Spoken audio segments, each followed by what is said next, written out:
تاجیکان آینه تاریخی ملت تاجیکستان و استقبال 35 سالگی استقلالیت دولتی کارزاری اما روزا با زبان‌های گوناگون دنیا تاجیکستان با تشبس‌های بین‌المللی در سیارات دولت پیشروان تشبسکار و فتح فروغ صبح دانایی کتاب امنیت باید بیش از هر وقت دیگر هوشیار باشند. سیر و سیاحت برای صنعتی و کشاورزی و علم فروغ معرفت راهنمای ما تاجیکستان آزاد و صاحب اختیار.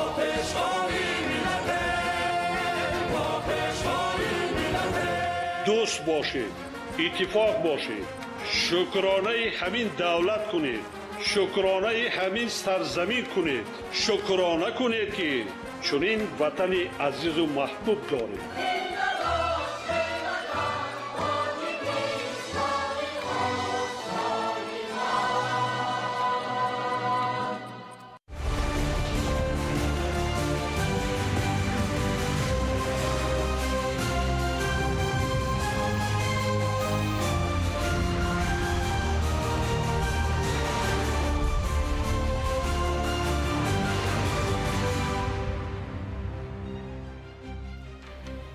ассалому алайкум бинандаҳои гиромӣ.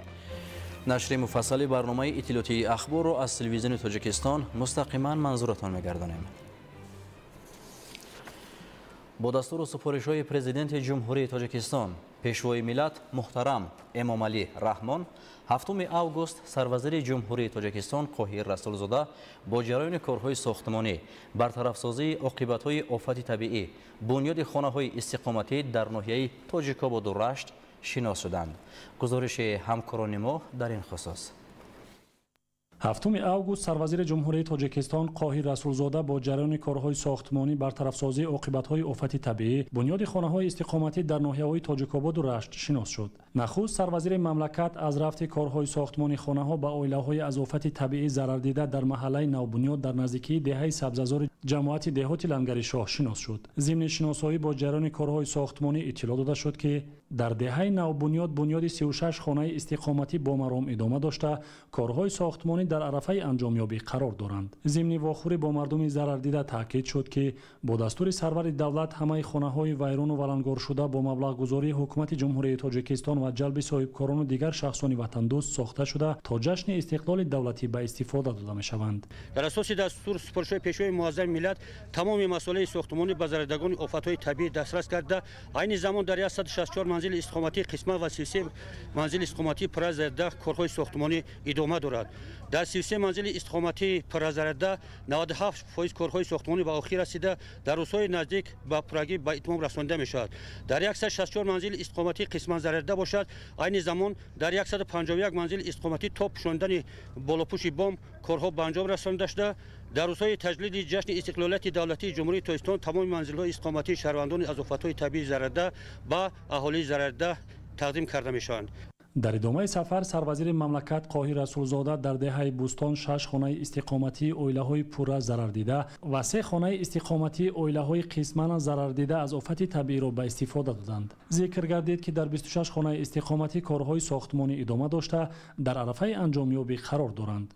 сарвазири мамлакат ба масъулин ва сохтмончиён дастур доданд ки ҳангоми бунёди хонаҳои нав ба истифодаи дурусти масъулаи сохтмонӣ ва таъмини устувории биноҳо аҳамияти ҷиддӣ диҳанд то ин хонаҳо солиёни дароз ба мардум хизмат кунанд. ҳамчунин таъкид гардид ки дар деҳаи саричашма сохтмони 4 хонаи истиқоматӣ идома дорад. дар идомаи сафар дар деҳаи кӯли калони ноҳияи тоҷикобод ҳамчунин хонаҳои истиқоматӣ ба 9 оилаҳои пурра зарардида ва 2 оилаи қисман зарардида ба истифода дода шуд. корҳои сохтмонӣ дар 32 хонаи дигар идома дорад. бояд таъкид намуд ки аз лаҳзаҳои аввалин баъди рух додани заминларза бо супориши президенти ҷумҳурии тоҷикистон пешвои миллат муҳтарам эмомалӣ раҳмон ва бо мақсади муайян намудани хисороти расида аз оқибатҳои заминларза ва ташкили корҳои бартарафкунӣ комиссияи ҳукуматӣ дар ҳайати роҳбарони вазорату идораҳои дахлдор таъсис ёфта ба ноҳияи тоҷикобод сафарбар гардид. من از این خدمت‌های شایسته محترم جناب عالی که ما رو در این کوهستان بلند تنها نگذاشته در قطار تمام خلق جمهوری تاجیکستان این خیلی غمخواری بی‌نظیر کردن به این خانه‌های با حشمت به همه تجهیزات‌های روزگار تامین کردن از صمیم دل منظورگی میکنم. پس از شناسایی با جریان کارهای ساختمانی و تقدیم خانه‌های استقامتی، سروزیر مملکت قاهی رسولزاده با ساکنان از آفت طبیعی ضرر دیده ناحیه تاجیک‌آباد واخوری نموده تاکید نمود که محض توجه و غمخوری‌های پیشوای ملت محترم امامعلی رحمان بود که ساکنان ضرر دیده در یک مدت کوتاه صاحب خانه‌های نو و زمانوی گردیدند. تاکید گردید که سیاست سازنده و انسان دوستانه پیشوای ملت باعث آن گردید که اهالی از آفت طبیعی ضرر دیده پورا با خانه‌های استقامتی تامین گردید. در ادامه سخنرانی سروزیر مملکت قاهی رسولزاده ساکنان ناحیه تاجیک‌آباد را بخشیده به جشن استقلال دولتی تبریک و تهنیت گفته ساکنان را به سازندگی و بنیادکاری و رسیدن به قدر صلح و ثبات دعوت نمود. ساکنان ناحیه تاجیک‌آباد که صاحب خانه‌های نو زمانوی گردیدند، منتداری گرم و صمیمی خود را به پیشوای ملت محترم امامعلی رحمان اظهار داشتند. نیمه دوم روز هفتم اوگوست سروزیر جمهوری تاجیکستان قاهی رسولزاده از جریان کارهای ساختمانی برطرفسازی عاقبت‌های آفت طبیعی بنیاد خانه‌های استقامتی در جماعت‌های دهاتی اسکلان و هجبارک ناحیه رشت دیده نمود. نخست سروزیر مملکت قاهی رسولزاده از رفت کارهای ساختمانی خانه‌ها به عائله‌های از آفت طبیعی ضرر دیده در محله نوبنیاد دهه زرنگک جماعت دهاتی هجبارک شناس شد. ضمن شناسایی با جریان کارهای ساختمانی اطلاع داده شد که در محله نوبنیاد دهه زرنگک 3.5 هکتار زمین جدا گردیده است تا 35 خانه استقامتی برای ضرر دیدگان این آفت طبیعی ساخته شود. بنیاد خانه‌های ذکر شده با مرام ادامه داشته کارهای ساختمانی در عرفه انجامیابی قرار دارند. همچنین در این محله بناهای باغچه بچگانه و بنگاه طبی با مرام ادامه دارد. ضمن واخوری با ساکنان ضرر دیده تاکید شد که با دستور سرور دولت محترم امامعلی رحمان همه خانه‌های ویران و ولنگار شده با مبلغ گذاری حکومت جمهوری تاجیکستان تا جشن استقلال دولتی با صفت بلند به استفاده داده می شوند. در ادامه سفر سروزیر مملکت قاهی رسولزاده به جماعت دهاتی اسکلان ناحیه رشت سفر نموده در دهه‌های گلخانی، سفید تندک و اسکلان 3 خانه استقامتی عائله‌های پورا ضرر دیده و 13 خانه استقامتی عائله‌های قسماً ضرر دیده از آفت طبیعی را به استفاده دادند. اولا از نام خودم از نام ساکنان دهه گلخانی جماعت دهاتی اسکلان اظهار میناداریم را به اساس گذاری صلح و وحدت پیشوای ملت پرزیدنت محترم امامعلی رحمان میرسانم که در روزهای وزنی زمین لرزه‌ای که در ناحیه رشت از آن جمله در دهه گلخانی شد با سپارش پیشوای ملت نمایندگان حکومت جمهوری تاجیکستان وارد این دهه شده با ساکنان این دهه که خانه‌هاشان با پرگی و قسماً ویران شدگی بودند از مواد خوراکه خیمه‌ها با پرگی تامین کرده شدند و این خانه‌ها امروزها با پرگی تعمیر کرده با تمام تجهیزات لوازمات زندگی پورا تامین کرده شدگی هستند. ما هیچ توجه خود را برای جشن گرفتن 35 سالگی استقلال جمهوری تاجیکستان حصه ارزنده خودم را میگذاریم و فرزندان خود در رویه و تندرستی خویشتن شناسی تربیت کرده به وطن خود صادقانه خدمت میکنند. ذکر گردید که در جماعت‌های هجبارک و اسکلان در 103 خانه استقامتی کارهای ساختمانی ادامه داشته در عرفه انجامیابی قرار دارند. سروزیر مملکت به مسئولین و ساختمانچیان دستور دادند که هنگام بنیاد خانه‌های نو به استفاده درست مسائل ساختمانی و تامین استواری بناها اهمیت جدی ظاهر نمایند. سپس سروزیر مملکت قاهی رسولزاده در دهه سفید تندک جماعت دهاتی اسکلان با ضرر دیدگان آفت طبیعی و فعالان دهات واخوری دایر نموده در ادامه سخنرانی سروزیر مملکت قاهی رسولزاده ساکنان ناحیه رشت را بخشیده به جشن استقلال دولتی تبریک و تهنیت نموده از ساکنان دعوت نمودند که بهر رشد و پیشرفت و تحکیم استقلال دولتی سهمگذار باشند. ذکر گردید که با تلاش و غمخوری‌های بی‌واسطه پیشوای ملت محترم امامعلی رحمان مردم ضرر دیده با شرایط خوب و روزگار آسایش‌تر تامین گردیدند. ساکنان ناحیه رشت که صاحب خانه‌های نو زمانوی گردیدند، منتداری گرم و صمیمی خویش را به پیشوای محبوب ملت محترم امامعلی رحمان بیان داشتند. از پرزیدنت محترم امامعلی رحمان منتداری بیان میکنم که ما را در همین دوام کوتاه صاحب خانه و در کردند. ما در زمین لرزه آسیب کلان دیدیم. ما را دستگیری کردند. از همه اشیاء خانه، از همه روزگار و حال احوال ما با خبر شدند. بار دیگر من منتداری خود را بیان میکنم که ما هم خیلی پیشوا داریم، ما هم خیلی دولتی مستحکم داریم، ما هم خیلی دولت صاحب استقلال داریم. امروز تشکیلات شبانه روزی حکومت مملکت تاجیکستان به جنبال مستان همرنگ گردیده است. اگر کس به دورترین دهه دیار ما رود، مردم را می‌بیند که همه پیروان و هواخواهان پیشوای ملت میباشند. تنها به کارهای آبادانی و سازندگی مشغولند. نشان درست گفته‌های ما همین بینای زیباست که در یک مهلت کوتاه به دستور پیشوای معظم ملت بنیاد گردید و ما را از چاه ناامیدی بیرون آورد و به زندگی دلگرم نمود. ما ساکنان جماعت دهات اسکالان بار دیگر مینداری خود را به پیشوای معظم ملت میرسونیم که چنین خانه استقامتی زیبا و با حشمت به ما ساکنان ضرردیدگان تحفه نموده است. با 13 نفر کلیدهای خانه‌های ساخته شده را تقدیم نموده تاکید کردند که محض توجه و غمخوری‌های پیشوای ملت محترم امامعلی رحمان بود که ساکنان ضرر دیده در یک مدت کوتاه صاحب خانه‌های نو و زمانوی گردیدند. گفته شد که سیاست سازنده و انسان دوستانه پیشوای ملت محترم امامعلی رحمان باعث آن گردید که اهالی از آفت طبیعی ضرر دیده ناحیه رشت پورا با خانه‌های استقامتی تامین گردیدند. ما از اقدام نیک جناب عالی محترم امامعلی رحمان بسیار شاد هستیم که در دوام همین زمین جنبشی که در وادی رشت زمین گذشته شد و ما بسیار کمک های خوب رساند. ما بسیار خانه ها ویران شدگی بودند. بسیار در یک مدت کوتاه ما صاحب خانه شدیم، صاحب خیلی زندگی آباد شدیم. بعد خانه زمانوی که خانه ها رو ما در گوشه خیالمان نبود، همش از رشد پخته و آهن و بیتان و ما بسیار منتظر هستیم. رحمت به جناب عالی. در عرفه جشن استقلالیت این یک تحفه خوب هست که از جناب عالی ما گرفته. باید تاکید نمود که بر اثر زمین لرزه رخ داده در 11 دهه‌های جماعت‌های دهاتی اسکالان و هیچبورک 150 خانه استقامتی آسیب دیده بود. از جمله 34 خانه پورا و 116 خانه قسماً ویران شده، به 134 خانه استقامتی و 59 بینای یارورسان ضرر سبک رسید.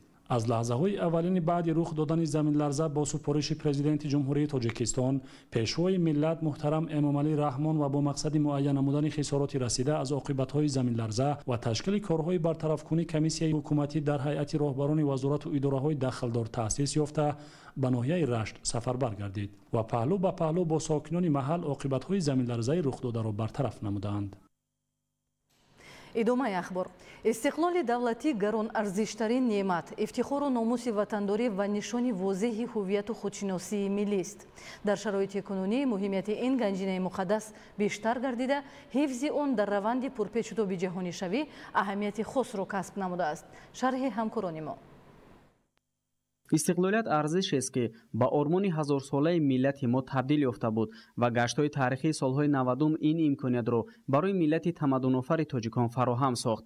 аммо имтиҳонҳои баъдина ҳам ҳазор санҷишҳои дигар пешорӯ овард ки қариб ин ормони миллиро ба коми нестӣ мекашид. вале фитрати волои азалӣ ки боло гирифту мардум пешвои худро ёфт, аз ин варта ҳам мо наҷот ёфтем ва расидан ба ваҳдати миллӣ истиқлолияти тоҷикистонро ҳифзу нигоҳ дошт. бо шарофати ин неъмати бузург имрӯз тоҷикистон на танҳо дар роҳи амалисозии ормонҳои миллӣ ба пеш гом ниҳода истодааст, балки ташаббускору пиёдасозандаи тадбирҳоест ки муҳимияти умумӣ башарӣ дорад. истиқлолият ба рамзи озодӣ, соҳибдавлатӣ ва ватандории мардуми мутамаддини тоҷик табдил ёфтааст. зери ливои мустақилияти миллӣ мардуми мо зери лаб шиёри тоҷикистон ба пеш ба сӯи ояндаи дурахшону аз ин ҳам бештар рушд ёфта раҳ сипоранд. даврони истиқлолият барои мо имкони воқеӣ фароҳам овард ки роҳи имрӯзу ояндаи миллат ва пешрафти минбаъдаи кишвари азизамонро ба сӯи ҷомеаи демократӣ, ҳуқуқбунёд ва дунявӣ интихоб намоем. ин дастоварди муқаддас барои халқи тоҷикистон, ватану ватандорӣ, давлатсозиву давлатдории мустақил, кору пайкориҳои пайгиронаи созандагӣ, азму талошҳои фидокоронаи расидан ба истиқлолияти сиёсӣ, иқтисодӣ ва фарҳангиро омӯзонда, меъёрҳои ҷомеаи шаҳрвандиро таҳким бахшед ва дар як вақт ҳаёти озодонаи ҳар фард ва олитарин дараҷаи бахту саодати воқеии миллатро таъмин намуд. истиқлолият рамзи барҷастаи пойдории давлат, бақои симои миллат, рамзи асолату ҳувият, ормонҳои таърихӣ, шиносномаи байналмилалӣ ва шарафу эътибори ба ҷаҳони мутамаддин пайвастани кишвари соҳибистиқлоли тоҷикистон мебошад. моро зарур аст ки ба қадри ин ҳама неъмат расему барои боз ҳам рушд ва пешрафти давлати азизамон тоҷикистони соҳибистиқлол талош намоем.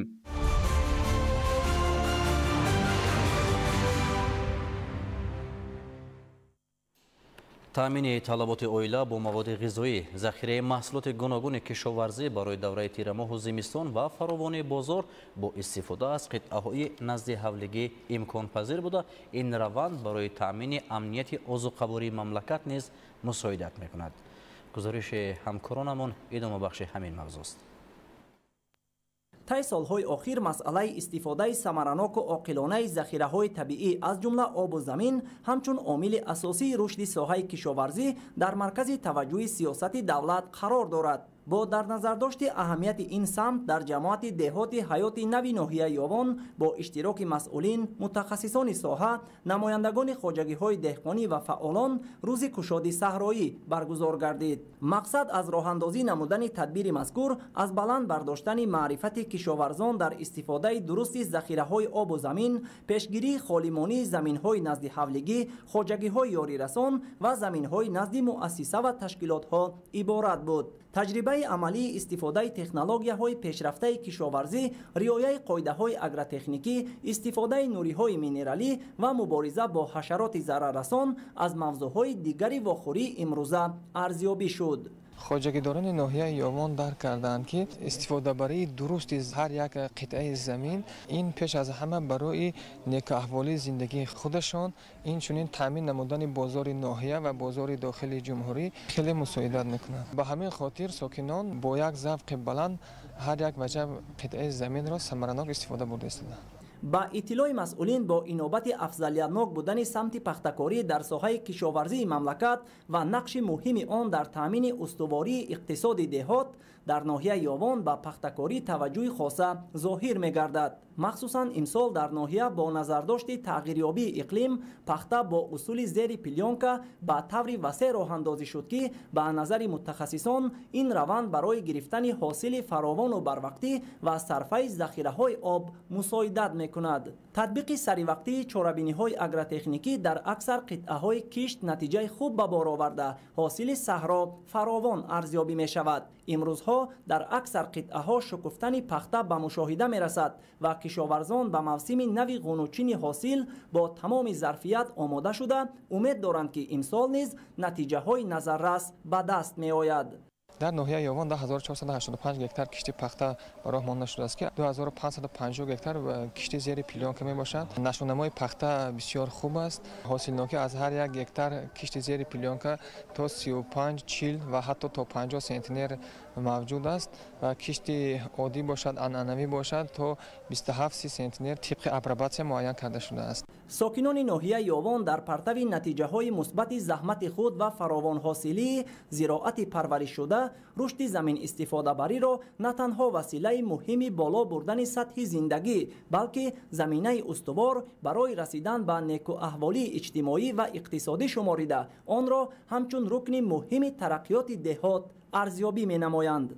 امسال دهقان‌های جماعت شهرک حیات نو با مهنت حلال کار کردن حاصل فراوان است. کشتی تکراری من کرم مکه کورجن همه در نشونامای خوب است. همه شرایطو مهیا آب تامینه تمام زمین‌های حاصل خیزه فقط مهنت کردن حاصل خوب شد زندگی خانواده نقض می شود. با اندیشه متخصصان استفاده مقصدناک زمین همچون سرچشمه اساسی نعمت‌های روزگار در پرتو اراده قوی و زحمت صافدلانه ساکنان نتیجه آور گردیده سمت مهم تامین امنیت عضوقباری رشد دهات و بلند برداشتن سطح و صفت زندگی مردم محسوب می‌یابد. با این خاطر ساکنان صاحب تجربه ناحیه یاوان با مسئولیت بلند در سمت استفاده با ثمر ثروت‌های طبیعی بخصوص آب و زمین تلاش نموده سال از سال به نتیجه‌های نظررس مهنتی و استحصالی نائل گردیده ایستادند. اسماعیل صاحب نظریان، بهادر قربان، اخبار.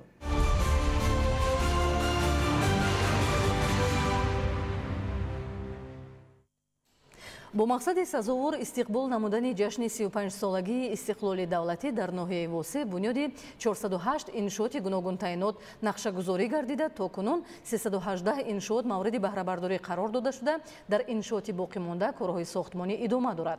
همزمان دایر به فرارسی آغاز سال نو تحصیل نیز در مؤسسه‌های تعلیمی ناحیه آمادگی‌ها در سطح ضروری راه اندازی گردیده است. گزارش علیم ناصر زاده.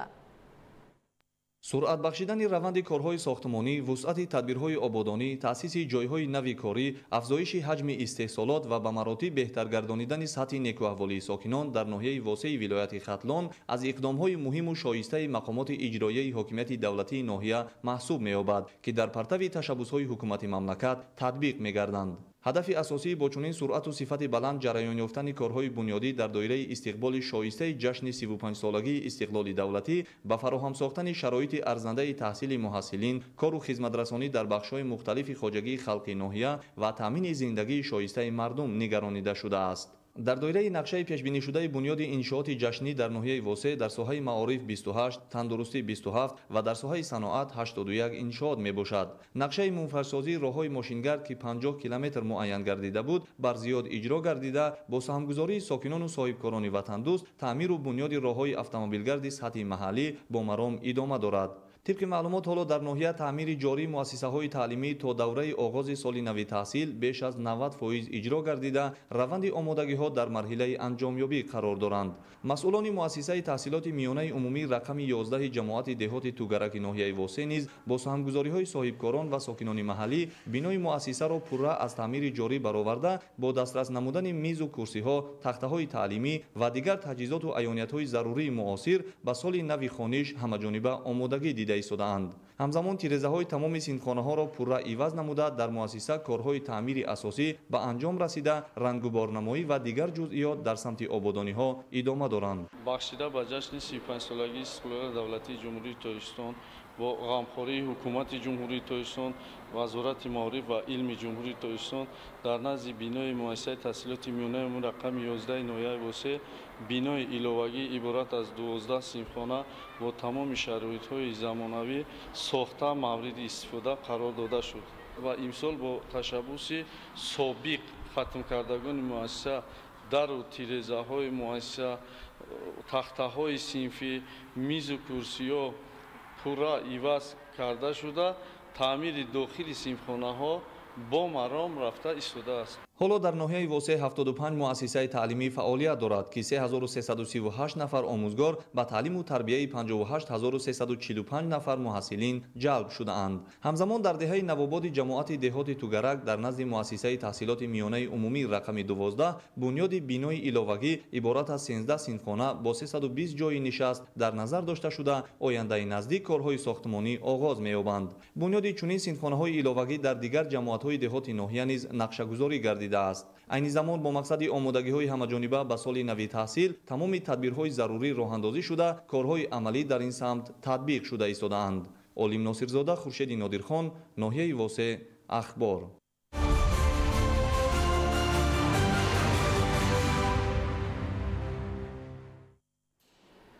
дар доираи татбиқи нақшачорабиниҳои ҷашни 35-солагии истиқлоли давлатӣ дар ноҳияи Рӯшон бунёду навсозии 165 иншоот ба нақша гирифта шудааст. сокинони маҳаллӣ дар тадбирҳои ободонӣ ба таври дастаҷамъона саҳм мегузоранд. наврӯзшоҳи азизуллоҳ аз ин ноҳия гузориш медиҳад.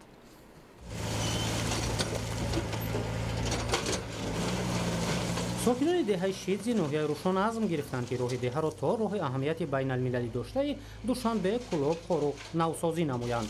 ҷиҳати анҷом додани ин тадбири муҳим сокинон ба таври дастҷамъона бо истифода аз техникаю механизмҳои зарурии корҳои сохтмониро ба анҷом мерасонанд. ҳадафи бошандагон барои саҳмгузорӣ дар ободии диёр равона карда шудааст. ҷаноб олӣ мегӯяд ки ҳар кас бояд дар иссагузор бошад, дар ободии диёраш иссагузор бошад. мо аз ҳамин чиз илҳом гирифта омадем дар инҷо омада кор карда истодем. пештар як мошин фақат мегузашт, мебаромад меомад, ҷо набуд, ҷо танг буд. ҳозир коре карда истодем ки ду мошин буд озодона баромада фурояд. дар урфият мегӯянд дасти одаминзод гул аст. мана мардум ҷамъ мешаванд одатан рӯзҳои шанбе ва якшанбе мардум дастҷамъона омадан ҳаминҷа кор мекунем. дарозии ин роҳ сарак то деҳая 425 метр аст, паҳноия 6 метр. дар маҷмӯъ ба истиқболи ҷашни 35-солагии истиқлоли давлатӣ дар ноҳияи Рӯшон бунёду навсозии 165 иншоот ба нақша гирифта шудааст. сохтмони 47 иншооти дигар иловатан пешбинӣ шудааст. در زمینه دستگیری دائمی حکومت کشور با سهامگذاری ساکنان محلی در ناحیه مقصد گذاشته شده است که در این دوره در مجموع زیاد از 200 انشاءات به استفاده داده شود. در ناحیه روشن 140 انشاءات تعیینات گوناگون به استفاده داده شده تا جشن 35مین سالگرد استقلال دولتی جمهوری تاجیکستان بندهای نقشه چهاربینی‌ها پورا تطبیق می‌گردد. هدف اساسی بنیادکاری و سازندگی این پیش از همه تأسیس دادن جایهای نو کاری، رشد صنعت مملکت و بهتر نمودن سطح زندگی مردم سربلند روانه گردیده است. در جماعت دهات مومنشاه عبدالواسیف بخشیده به 35 سالگی استقلالیت دولتی جمهوری تاجیکستان 28 تا انشاءات به نقشه گرفته شدند و 24 تا آنها عملی گشتند. حالا ساختمان 4 انشاءات دیگر ادامه دارد. دستگیری دائمی حکومت کشور و تطبیق نقشه چهاربینی‌ها به آبادی و بهشوی زندگی مردم باعث شده است. امروز ساکنان ناحیه روشن متحد شدند در اطراف سیاست راهبری دولت و حفظ دستاوردهای استقلال دولتی را شرط اساسی برای سعادت و خوشروزی و پیشرفت و شکوفایی دوچند می‌دانند. آن ساختمان‌ها، آن دیگر جونه‌ها، آن بنیادکاری‌هایی که امروز در ولایت مختار کوهستان بدخشان دوام دارد در جان دور زمان اینجور ساختمان نبود. ما در مثال ناحیه روشن که امروز این ناحیه این به یک شهرک مبادل شده استفاده است. پیشرفتمان، بهبودی زندگیمان، خنده‌مان هم از استقلال است. برای همین ما استقلال را حفظ می‌نماییم و همچون گوهر که چشم نگاه می‌داریم. روشن از ناحیه‌های کوهستان به حساب رفته. آبادی و پیشرفت و ترقیات آن اساساً به دوران استقلال دولتی راست می‌آید. حالا تدبیرهای آبادانی با فراگیری دورترین دهات آن جریان دارد. عین زمان در ناحیه روشن ساختمان 18 انشاءات دیگر جریان دارد که رشد دوچند ساحه‌های اقتصادی و اجتماعی، خوبشوی امکانیت‌های خدمت‌رسانی و بهشوی زندگی مردم با افضلیت به وسیع‌کنی امکانیت‌های استحصالی در همین دایره به نقشه گرفته شده است. نوروزشاه عزیزالله، اسکندر سعید، صدرالدین ابراهیم، روشن اخبار.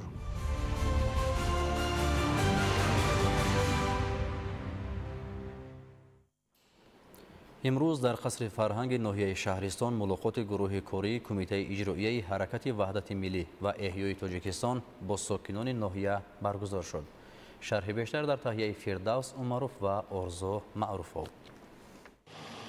طبق نقشه چهاربینی کمیته اجرایی حرکت وحدت ملی و احیای تاجیکستان امروز هیئت کاری حکومت مملکت با مقصد ملاقات با ساکنان کسب و کار گوناگون به ناحیه شهرستان تشریف آوردند. به مهمانان نخست دستاوردهای اهالی برومند ناحیه بلندکوه شهرستان که از نمونه‌های هنرهای دستی، کسب و کاری در گذشته فراموش گردیده و امروز با ابتکار و دستگیری‌های بی‌واسطه اساسگذار صلح و وحدت ملی پرزیدنت جمهوری تاجیکستان پیشوای ملت محترم امامعلی رحمان احیا گردیده، زیاد از 40 نمود محصولات کشاورزی در مزرعه‌های سرحاصل ناحیه نزدیکوهی شهرستان به دست آورده شده و کتاب‌های تازه نشر بدیعی و فرهنگی که صحن قصر فرهنگ ناحیه را آرام می‌داد نمایش داده شد. به خوانندگان از عائله‌های قشر نیازمند جامعه و محصلین اعلیخوان به طور رایگان تقدیم نمودن کتاب‌های بدیعی و تعلیمی و تحفه‌های خاطرمان از پهلوهای دیگر تشریف اعضای کمیته اجرایی حرکت وحدت ملی و احیای تاجیکستان به شمار می‌رفت. سپس در قصر باشکوه همایش با اشتراک زیاد از 700 نفر ساکنان دایر گردید. ذکر کرده شد که هدف ملاقات سودمند بلند برداشتن معرفت حقوقی و سیاسی ساکنان،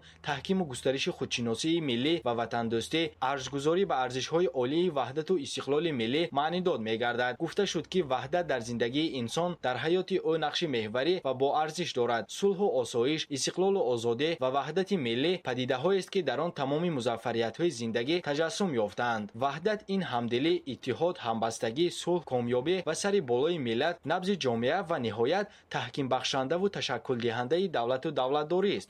امروز نمایندگان حرکت وحدت ملی کوشش می نمایند که برای تحکیم و تقویت بخشیدن وحدت ملی، اتحاد و خودشناسی، صلح و ثبات، حفظ و حمایت دستاوردهای استقلال کهن بنیاد تاجیک، از من بردن ظهورات نامطلوب از جمله تروریسم و اکستریمیسم، رادیکالیسم دینی، خرافات و بدعت و دیگر عملهای زشتی که به نام مبارک تاجیکستان، به نام عزتمند و جایگاه شایسته سالاری وحدت ملی ما خطر ایجاد میکنند با نیرومندترین سلاح، یعنی سلاح سخن، سلاح اندیشه سالم و سلاح معرفت بلند خودشناسی و خودآگاهی مبارزه میبرند. در ملاقات اعضای گروه ترغیباتی حکومت جمهوری تاجیکستان ابراز داشتند که جهت عملی ساختن دستور هدایت‌های رهبریت عالی مملکت ساکنان را ضرور است تا جهت ارزگذاری به این نعمت‌های بزرگ من بعد نیز کارهای سازندگی و آبادانی و خیر و احسانکاری را ادامه عبرت بخش دهند. فردوس عمرов، مضبوط بابازاده،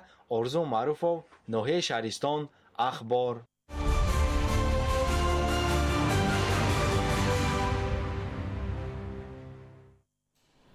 бо мақсади таъмини арзёбии саривақтию сифатноки даромад ва хароҷоти буҷети давлатӣ, истифодаи мақсадноку самараноки маблағҳои буҷетӣ ва воситаҳои давлатӣ, палатаи ҳисоб дар вазорату идораҳо, марказ ва гурӯҳҳои татбиқи лоиҳаҳои сармоягузорӣ, бонкҳо, субъектҳои хоҷагидорӣ ва дигар муассисаҳо 71 чорабинии аудиторӣ гузаронида шуда, дар 14147 ҳолат вайронкунии қоидаҳои молиявӣ ошкор шудааст.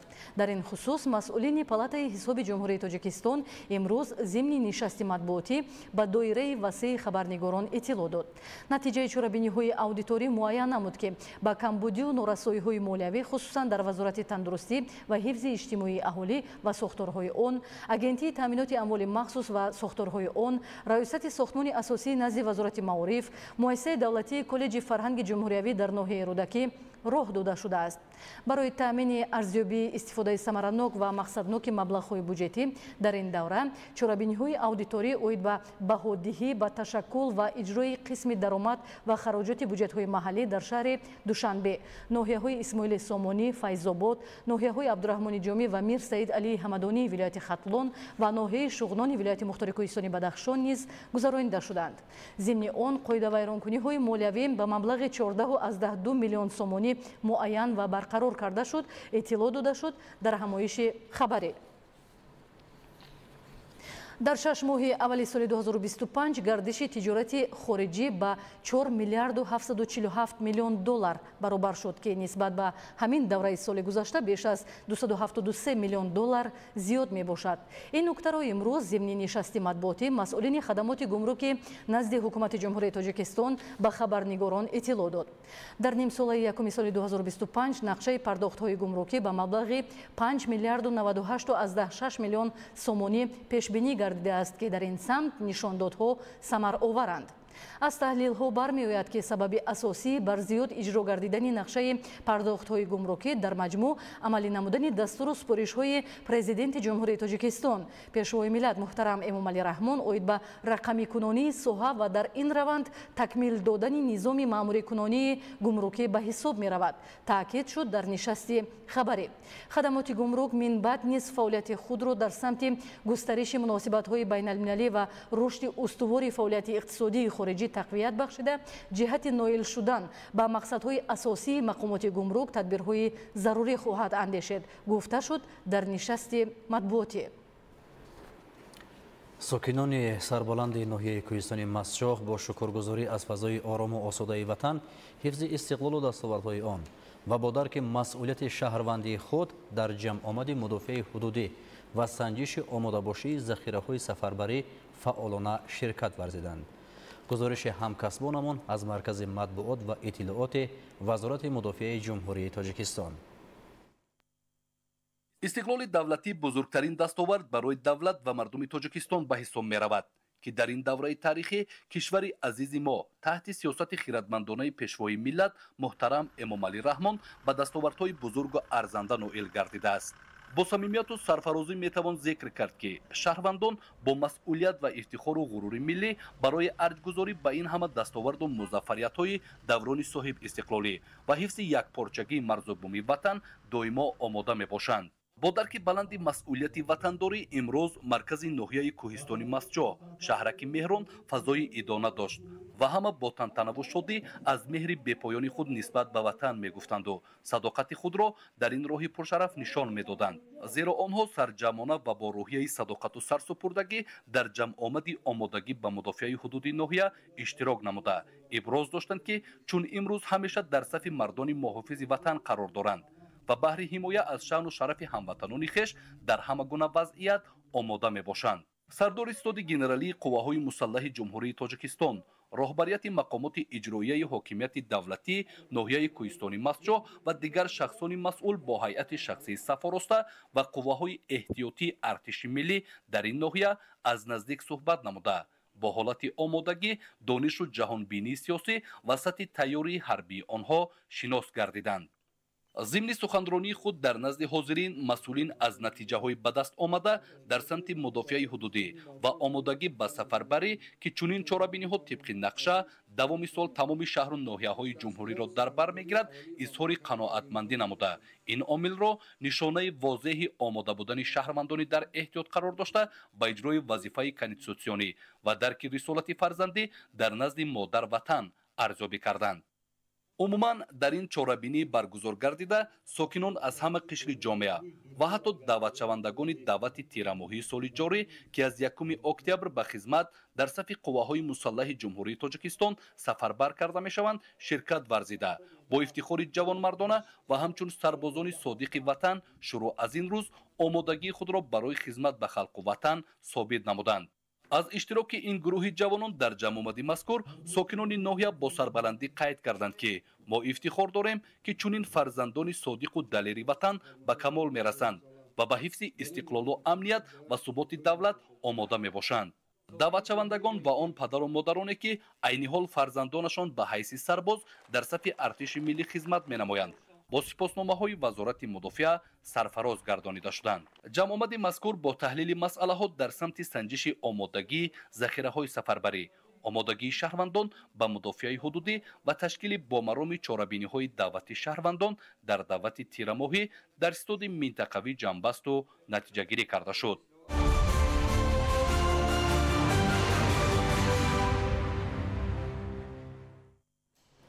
барои сарфакорона истифода бурдани нерӯи барқ аз ҷониби агентии назорати давлатии энергетикии назди президенти ҷумҳурии тоҷикистон тадбирҳои судманд роҳандозӣ гардида масъулин бо истифодабарандагон пайваста дар иртиботанд. гузориши маҳмадалӣ абдукарим дар ин хусус. бо назардошти он ки истифодаи энергияи барқ дар тамоми соҳаҳои иқтисодиёт ва иҷтимоият рӯз ба рӯз меафзояд, бояд ба самаранок ва мақсаднок истифода бурдани он сокинони мамлакат тадбирҳои судмандро аз ҳоло роҳандозӣ намоянд. рушди босуръат ва истифодаи техникаю технологияҳои муосир моро водор месозад ки дар тамоми зинаҳо аз ҷумла истеҳсол, интиқол, тақсимот ва истифодаи барқ тадбирҳои иловагиро роҳандозӣ намоем. барои истифодаи қувваи барқ бепайвасткунӣ ба таҷҳизоти ҳисоби барқӣ, худсарона пайваст шудан ба шабакаҳо ва дастгоҳҳои таъминоти барқ, истифодаи қувваи барқ ва гармӣ бе асбобҳои зарурии назоратӣ ва ба ҳисобгирӣ ё бе шартнома бо ташкилоти таъминоти қувваи барқ ва гармӣ, кандан ва шикастани тамғаҳои муқарраршудаи асбобҳои андозагирӣ, инчунин аз берун дахолат намудан ба таҷҳизоти ҳисоби барқӣ ва тағйир додани нишондоди он бо мақсади насупоридани маблағи истифодаи қувваи барқ ҳангоми набудани аломатҳои таркиби ҷиноят, ҷазои маъмурӣ дар шакли ҷаримаи маъмурӣ нисбат ба шахсони воқеӣ ба андозаи аз 20 то 30, бо шахсони мансабдор аз 30 то 50 ва ба шахсони ҳуқуқӣ аз 200 то 300 нишондиҳанда барои ҳисобҳо татбиқ карда мешавад. дар давоми нимсолаи соли ҷорӣ мутахассисони агентӣ дар ҳамкорӣ бо мақомоти ҳифзи ҳуқуқ зиёда аз 150 ҳолатро бо истифодаи ғайриқонунӣ 101.9 миллион киловаттсоат ба маблағи зиёда аз 140.9 миллион сомонӣ ошкор намуданд.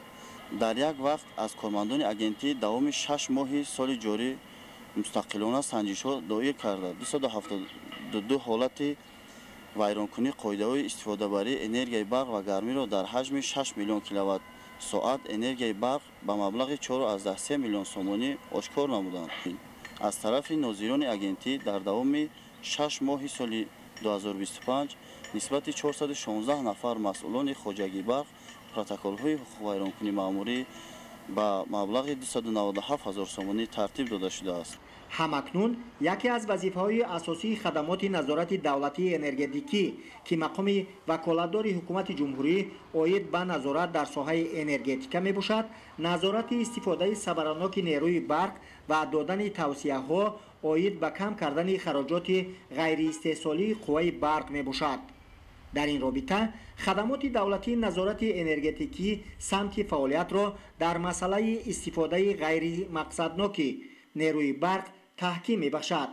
сарфакорона ва самаранок истифода бурдани нерӯи барқ кори ҳамагон аст. бояд аҳли ҷомеа дар самти истифодаи нерӯи барқ маърифати баланди сарфакориро пешаи худ қарор дода дар рушди босуботи соҳаи энергетикаи мамлакат саҳми босазо гузоранд. маҳмадалӣ абдукарим аюби маҳмурод барои барномаи иттилоотии ахбор.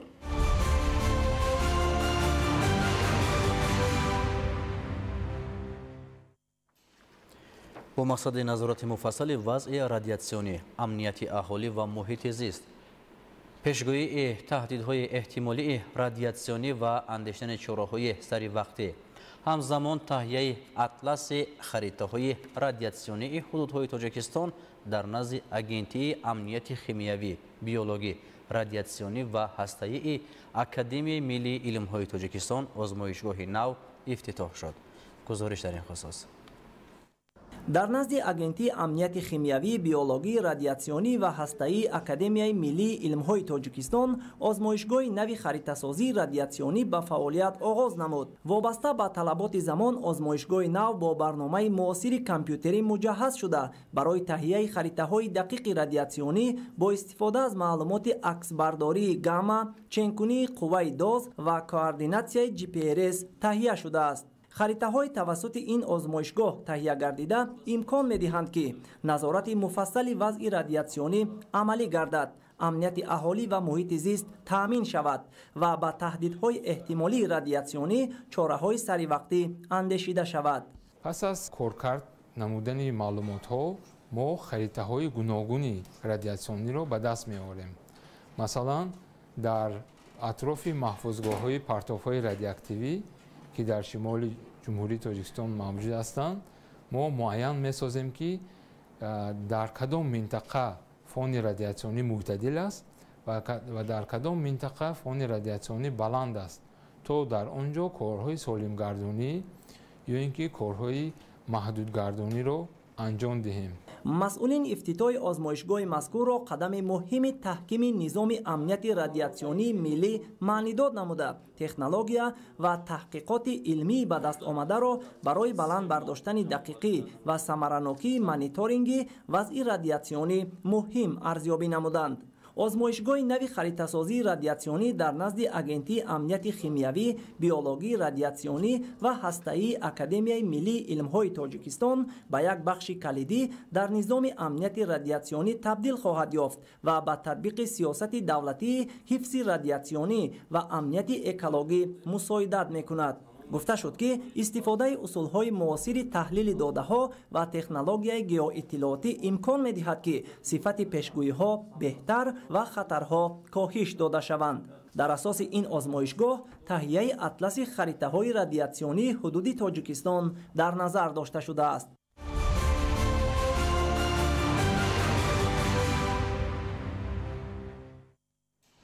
дар шаҳри Турсунзода 150 муассисаи таълимӣ фаъолият менамояд ки аз он 128 тояшро муассисаи таҳсилоти миёнаи умумӣ ташкил медиҳад. ҷиҳати ба соли нави таҳсили 2025-2026 омода намудани муассисаҳо ва дар фазои беҳтару хубтар ба роҳ мондани таълиму тарбияи насли наврас имрӯзҳо корҳои таъмирӣ дар биноҳои таълимӣ бомаром ҷараён дорад. гузориши ҳамкоронамон. طبق اطلاع در شهر ترسونزاده عین زمان 150 مؤسسه تعلیمی فعالیت می‌نماید که از آن 128 تایش مؤسسه تحصیلات میانه عمومی میباشد. جهت آماده نمودن مؤسسه‌های تعلیمی برای سال نو خوانش کارهای تعمیری و برقرارسازی ادامه داشته برای فراهم آوردن شرایط مساعد تعلیم و تربیت تدبیرهای عملی اندیشیده می‌شوند. کارهای تعمیری با جلب مبلغ‌های بودجه محلی و شخصان خیرخواه و سخاوت‌پیشه اینچنین کمک کمیته پدر و مادران خوانندگان جریان جریان دارند. طبق اطلاع در اکثر مؤسسه‌های تعلیمی مرحله‌های آخرین کارهای تعمیری و جابجاگذاری اشیا و لوازمات خوانش در صنفخانه‌های تعلیمی به راه مانده شده است. باید گفت که در سال خوانش 2024-2025 در شهر در عموم 74396 خواننده به تعلیم و تربیت فرا گرفته شده بودند. این تعداد با نظرداشت زیاد شدن اهالی تمایل افزاینده دارد. با مقصد عملی نمودن وظیفه‌های در پیام نوبتی سرور دولت به مجلس عالی بیان شده در سمت فراهم آوردن شرایط تحصیل و حل مسائل نارسایی جای نشست، مسئولین مقامات اجرایی حکومت دولتی شهر ترسونزاده تدبیرهای عملی اندیشیده ایستادند. در برابر تعمیر جاری و کلی مؤسسه‌های موجوده، حالا در نزد 28 مؤسسه تعلیمی ساختمان 379 صنفخانه علاوگی برای 18192 جای نشست در دو بست ادامه دارند. از این تعداد بینا و صنفخانه‌های علاوگی در نزد 6 مؤسسه تعلیمی در آغاز سال تحصیل نو به استفاده داده می‌شوند که در آنها 1200 خواننده با جای نشست تامین خواهند شد.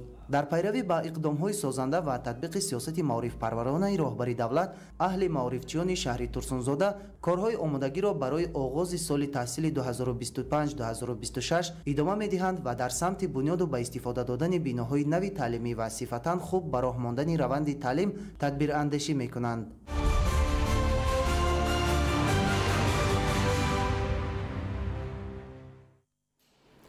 در ناحیه نورآباد ساختمان 72 صنفخانه‌های علاوگی در نزد 16 مؤسسه‌های تعلیمی برای 1420 جای نشست جریان دارد. بناهای تعلیمی اساساً از حساب همه سرچشمه‌های مبلغ‌گذاری بنیاد شده بیشتر انشاءات سال جاری به استفاده داده می‌شود. گزارش در این خصوص. در ناحیه نورآباد ساختمان بناهای تعلیمی و صنفخانه‌های علاوگی در محور سیاست معارف پرورانه پیام پرزیدنت جمهوری تاجیکستان محترم امامعلی رحمان درباره سمت‌های اساسی سیاست داخلی و خارجی جمهوری جهت فراهم آوردن شرایط سازگار برای تحصیل خوانندگان عملی شده ایستاده است. این است که در روند کارهای سازندگی در نزد 16 مؤسسه تعلیمی برای 1420 خواننده جای نشست بنیاد شده، همزمان صنفخانه‌ها از تعمیر برآورده شدند. روند ساختمان بناهای تعلیمی و صنفخانه‌های علاوگی در جماعت‌های دوردست حکیمی، موجیخرف، مهرآباد و خمدان از حساب صاحبکاران و دیگر سرچشمه‌ها مبلغ‌گذاری شده ایستاده است. ضرورت ساختمان بناهای تعلیمی اساساً افزایش شماره خوانندگان، نرسیدن جای نشست، کابینت‌های فنی، صنفخانه‌های کامپیوتری و دیگر عامل‌ها میباشد که آن به پیشرفت تعلیم و تربیت تا اندازه تأثیر میرساند. با مقصد باز هم بهتر شدن شرایط تحصیل خوانندگان با انجام کارهای ساختمانی از حساب وزارت معارف و علم جمهوری مؤسسه‌های تعلیمی با میز و کرسی تامین شده. در این زمینه کابینت‌های فنی با تمام تجهیزات و اشیاء ضروری تشکیل شدند تا خوانندگان با لیاقت و صاحب استعداد مهارت و ملکه دانش خود را باز هم صیقل دهند. در دهه ششوالان از حساب برنامه‌های وزارت معارف و علم جمهوری ساختمان بنای دو-آشانه در عرفه انجامیابی قرار داشته. طبق نقشه انشاءات در عرفه سال نو تحصیل به استفاده داده می شود. در دهه فوج ساختمان بنای نو تعلیمی برای 120 نفر خواننده آغاز گردید تا از این حساب نارساگی جای نشست در آینده برطرف شود. در رفت کارهای ساختمانی اینچنین افزایش شماره خوانندگان برای سالهای پیش آمد به نظر گرفته شده است تا بدین وسیله مشکلات نرسیدن جای نشست حل خود را پیدا کند، زیرا قریب در همه مؤسسه‌های تعلیمی ناحیه زیادشوی خوانندگان به نظر می رسد. همین طریق جهت عملی شدن نشاندادهای پیام پرزیدنت جمهوری تاجیکستان محترم امامعلی رحمان در حدود جماعت‌های شهرک و دهات ناحیه نورآباد روز تا روز کارهای سازندگی وسعت تازه کسب کرده. همه این آبادانی به خاطر فراهم آوردن شرایط مساعد برای تحصیل خوانندگان روانه شده است. ایدیگل محمود، دادرجان میرزازاده برای برنامه اخبار از ناحیه نورآباد.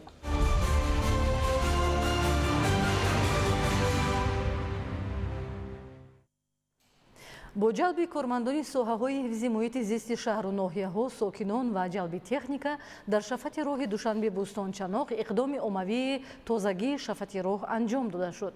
гузориши маҳмуд аҳмадзода ва дилшод юсуфӣ.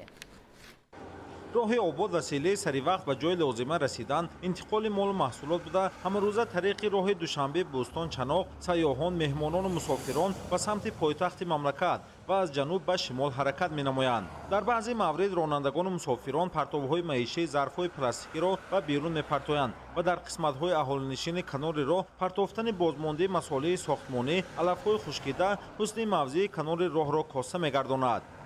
аз ин рӯ барои ободию тозагии канори шоҳроҳ сарриёсати ҳифзи муҳити зисти вилояти суғд мунтазам тадбирҳои тозагии маҳал ва шафати роҳҳои мошингардро роҳандозӣ намуда дар имрӯза кори бартараф намудани партовҳо, зарфҳои пластикӣ, алафҳои хушкида бо ҷалби кормандони бахши ҳифзи муҳити зист дар шаҳри Истаравшан, ноҳияҳои Шаҳристон, Спитамин, Ҷаббор Расулов ва воситаи техника ва сокинон ҷӯйборҳои канори роҳро аз ҳар гуна ашёҳо тоза намуданд. дар шаҳри Истаравшан дар якчанд мавзеи канори роҳ пастхамеҳо бозмондаи масолиҳи сохтмонӣ аз тарафи сокинон партофта шудааст ва ба воситаи техникаи корӣ ҳолати мавҷуда бартараф гардид. дар канори шоҳроҳи душанбе чаноқ ки аз тарафи шаҳрвандон партовҳои сохтмонӣ партофта истодаанд, тариқи техникаҳо пурра хокпӯш ва безарар карда истодаем. чунин иқдомҳо ҳар ҳафта як маротиб амалӣ карда мешавад. сокинони ҷамоатҳои деҳоти Зарҳалол, Қалачи Калон, Нофарош ки фаъолона иштирок мекунанд, зарфҳои пластикие ки аз тарафи ронандагон партофта мешавад, ҳар ҳафта як маротиба ё ки ду маротиба пурра ҷамъоварӣ карда мешавад. дар ноҳияҳои Спитамин ва Ҷаббор Расулов, Шаҳристон низ акси тозагии ободу сарсабз нигоҳ доштани канори роҳ амалӣ гардид. тавре иттилоъ дода шуд, давоми 7 моҳи соли равон аз тарафи сарриёсати ҳифзи муҳити зисти вилояти суғд бо ҷалби сокинон ихтиёриён дар ҳамаи 18 шаҳру ноҳияҳои вилоят 500 акси тозагии маҳал ва соҳил гузаронида 675 тонна партов ба партовгоҳи расмии интиқол ва нобуд карда шуд. ҳадаф аз ин тадбир беҳтар кардани фазои экологӣ, таровати тоза бахшидан ба маҳал, тарбияи зебоипарастӣ, сарсабз нигоҳ доштани канори роҳҳо мебошад, то ҳар меҳмону сайёҳ ҳангоми гузаштан аз ин масир ба зебоӣ ва завқи табиатдӯстӣ, муносибати некбинонии сокинон ба маҳал эътибор ва бартарӣ диҳад.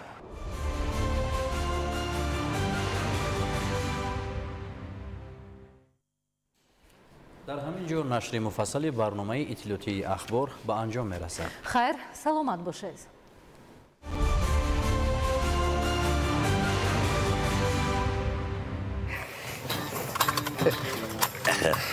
пули таваққуфгоҳро намеспорӣ?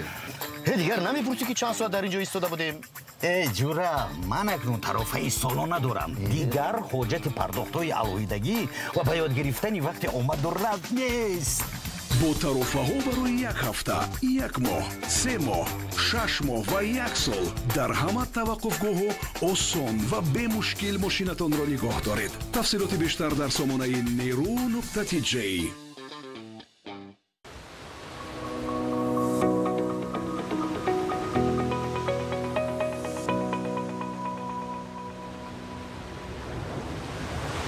бо Сбербанк Плюс Русия метавонад дар якчанд сония интиқол дода шавад. ҳатто агар байни шумо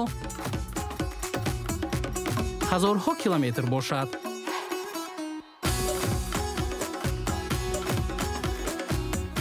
акнун маблағро ба Тоҷикистон интиқол диҳед. зуд ва бекомиссия тавассути барномаи мобилии Сбербанк онлайн.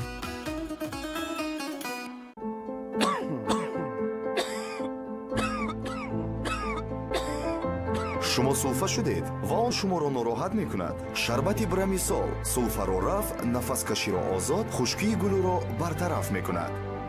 худи оне ки сулфа набуд. хоҳед ки сулфа бартараф шавад дарҳол, ба шумо ёрӣ медиҳад брамисол. В суете все сливается в серое, пока ты не откроешь съемо-клубничный мохито. Яркий вкус, который включает эмоции. Кола Блэк – темный ритм большого города. Один глоток, и ты на своей волне. Дюшес – сладкий заряд для новых идей. Мохито Лайм – танец свежести.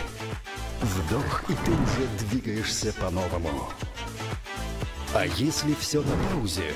Энергетик Сиома даст импульс вперед. Сиома. Заряди день яркой энергией. Сиома. Почувствуй вкус природы.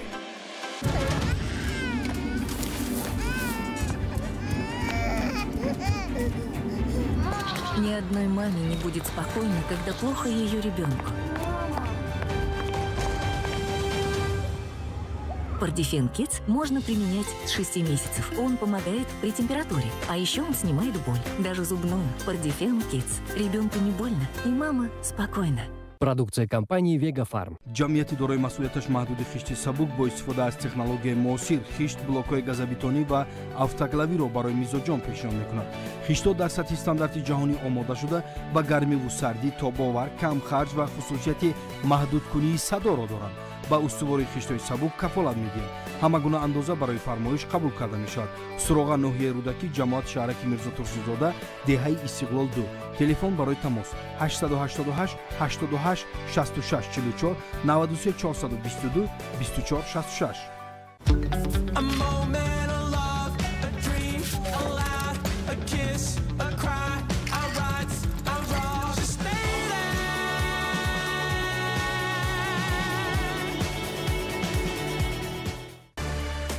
ба ҷаҳони шеф бургер қадам гузоред.